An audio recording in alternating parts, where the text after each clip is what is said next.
Welcome.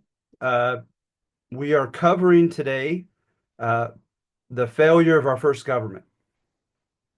And I will say, I want to preface this with a semi-apology that I'm proud of the fact that I try to get a hold of books with a new cutting edge thesis, something different, something new. And this is a very old thesis. I remember back in the 90s receiving this thesis. And so I'm not proud of that fact, but it has just withstood the test of time for quite some time. All right. So that interpretation is that we tried a freer, more decentralized government, and we gave in to our id, right? Our appetite, as the Greeks would call it. We gave in to self-interest and squabbling, uh, and we ruined the opportunity for such. So therefore, because of the abuse of freedom and the abuse of decentralization, we incurred enough disgust, enough concern amongst the conservatives, not only to organize in creating a more centralized, less democratic republic, but that we gave them the fuel of popular opinion, enough of it for their plan to succeed. All right. So you could pretty much guess in the direction in which my supportive data goes, right? I start off with a granted but approach. I show how some states did away with slavery. Many states had a Bill of Rights before we had a national Bill of Rights. Um, many states made the executive department deliberately weak, and in one case, absolutely absent at the state level. Um, we have evidence of an enlightenment with the availability of libraries and colleges. So it wasn't all bad. Nevertheless, right, what would have been the historical concerns about those two characteristics that I had mentioned with this first failed government? The first right was that it was relatively democratic. The argument is when we were fighting the British, it was a kind of equal and opposite reaction as a result of our propaganda to the Aung regime, to the old school way of doing things. So when you look at the old critics, historical critics of democracy, the demos are the people, right? Ruling. Aristotle, Plato, etc. They were very elitist, and they had said that the average person doesn't have the education and the leisure to have the education and expertise to be, in political science, I guess, to rule, and also lacks civic virtue. That the average person lacks self-control and is self-centered and is going to want to just um, pursue his own self-interest, even if it's at the expense not only of other demographics, but at the expense of the community, the commonwealth itself. All right. And then you could easily guess what they believe the weakness of a confederation is, that it's too loose. And in doing so, there would not be sufficient unity. There'd be such factionalism, right? Faction is a group that shares the same self-interest primarily, and also it could have the same ideology or worldview. And different factions are just at each other's throats. And there was no unity, and it had a chaotic effect. All right. So at any rate, the liberals who were libertarian at that time, Patrick Henry, Thomas Jefferson, uh, they had read this stuff. They had read the classical uh, criticism of democracy, and they had read the classical criticism and the early modern criticism of like the Scandinavian and the Italian confederacies. And so the conservatives, right, could point to them when things became a bit chaotic and say, see, I told you so. History showed that what would happen, and these people played it out perfectly into that negative caricature of democracy, representative democracy, and of a confederacy. So I try to give evidence of such. I give evidence of different factions fighting it out. Of course, I think of the New England cod industry trying to shut down the Mississippi so they don't have um, a major rival in fishing along that region. But that hurt the entire country, right? And at this time, Spain was holding on to the Louisiana Territory and was, to a lot of people, a menacing neighbor with boundaries that touched ours. I think of New York and New Jersey with their commercial wars, taxing merchants and merchandise from the other state coming in, and they kept retaliating with each other to the detriment of a lot of different demographics, including especially the consumers. I think of Pennsylvania and Virginia and these other states that fought over the frontier, claiming that different land in the Ohio Valley, etc., belonged to them and the fighting that happened there. And those are just the most kind of salient. They stand out the most, but there's a lot more, some of which you can find in here. All right. So they're at each other's throats as far as having a confederation.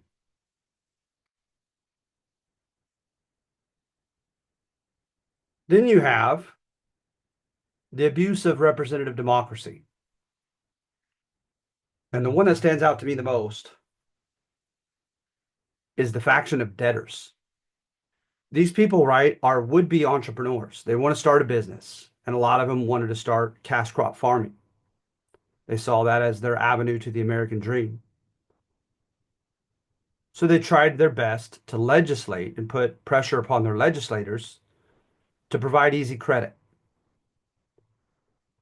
But then when they fell into debt, crop failure, whatever it might be, and they were unable or unwilling to pay back their loans, they put pressure upon their elected reps to give themselves stay laws, buy themselves extra time to pay back their debts. Um, because what they had tried is they tried to get off of their dependence upon the big planters for credit and upon the royal government and the royal governor for credit. So you have these independent financiers that pop up in a lot of states. And, so it started off as kind of an enlightened change. Um, but they're not willing to pay back their loans. So in Shays' Rebellion, after they'd given themselves stay laws, uh, they tried to give themselves one more, and it failed through the legislature. They said enough is enough. And so with English common law, right, they were to have their property, their collateral, confiscated. So when that came to be, they showed up with guns. They threatened to shoot the judges and said that no one was going to confiscate their property, even though they weren't paying back their debts. And that was English common law. George Washington, Hamilton, and other conservatives were furious. They thought it was irresponsible, selfish. All right.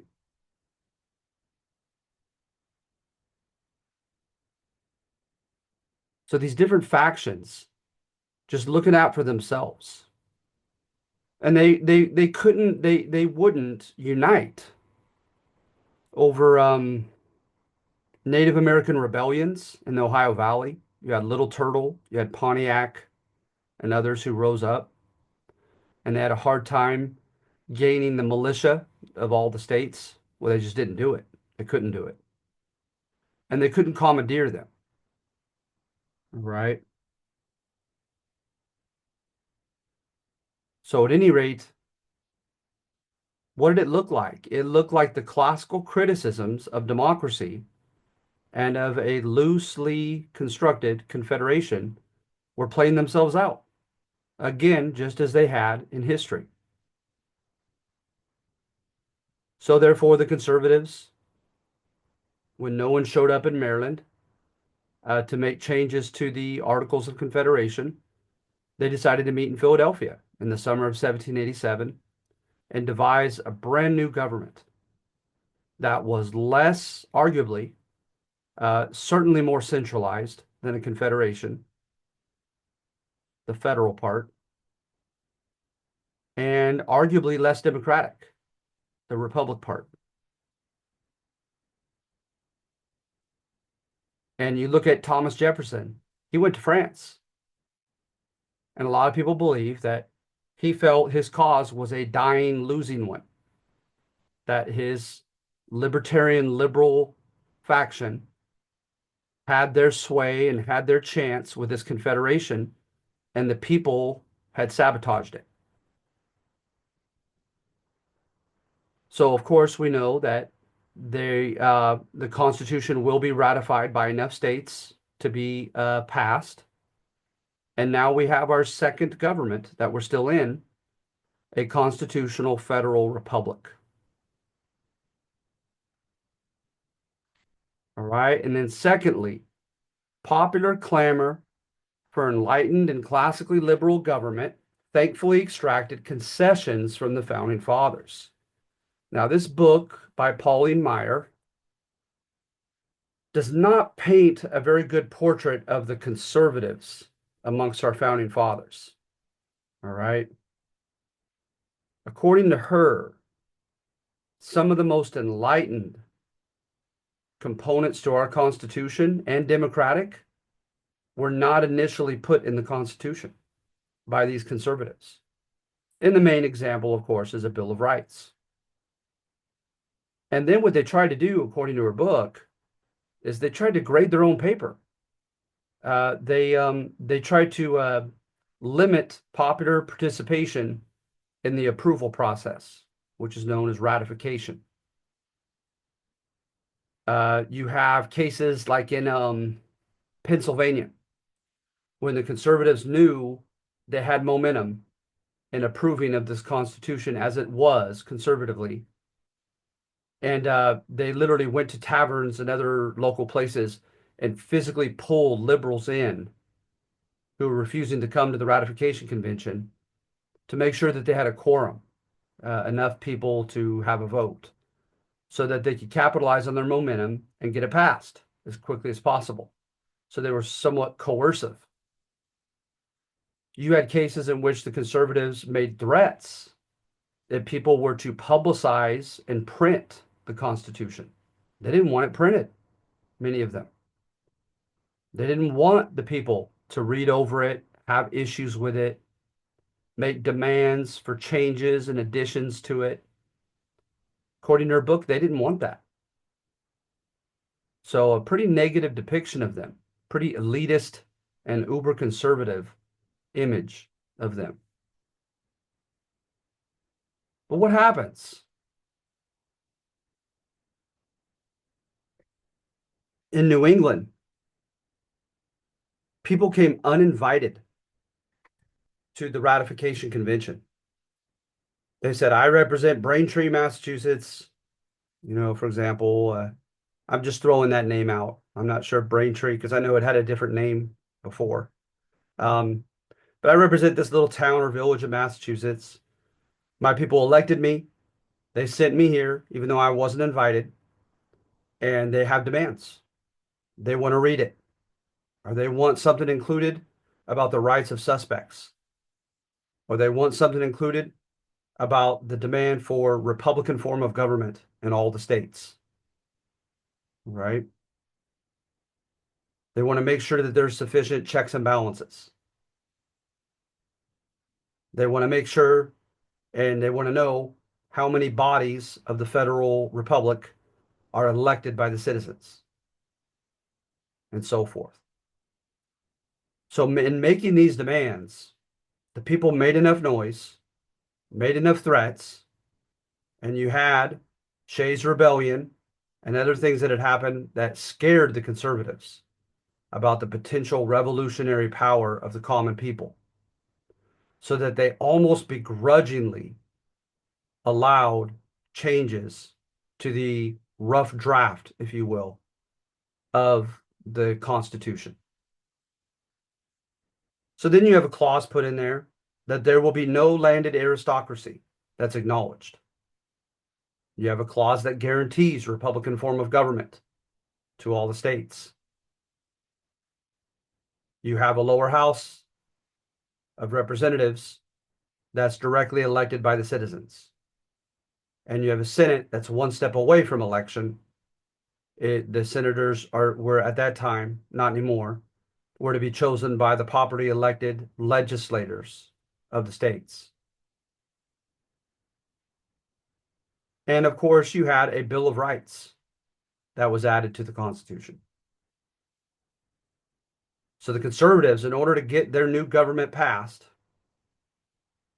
finally, almost begrudgingly, because of this upheaval, caved in, if you will, and allowed for these amendments, these changes, these additions that were highly enlightened and democratic to be added to the Constitution. So that generation of people, the libertarian liberals who took stands for changes, they are, on the contrary, lionized as heroes. All right. Responsible for the republic being as enlightened as it is to this day, barring, of course, amendments that have been passed since then. Okay?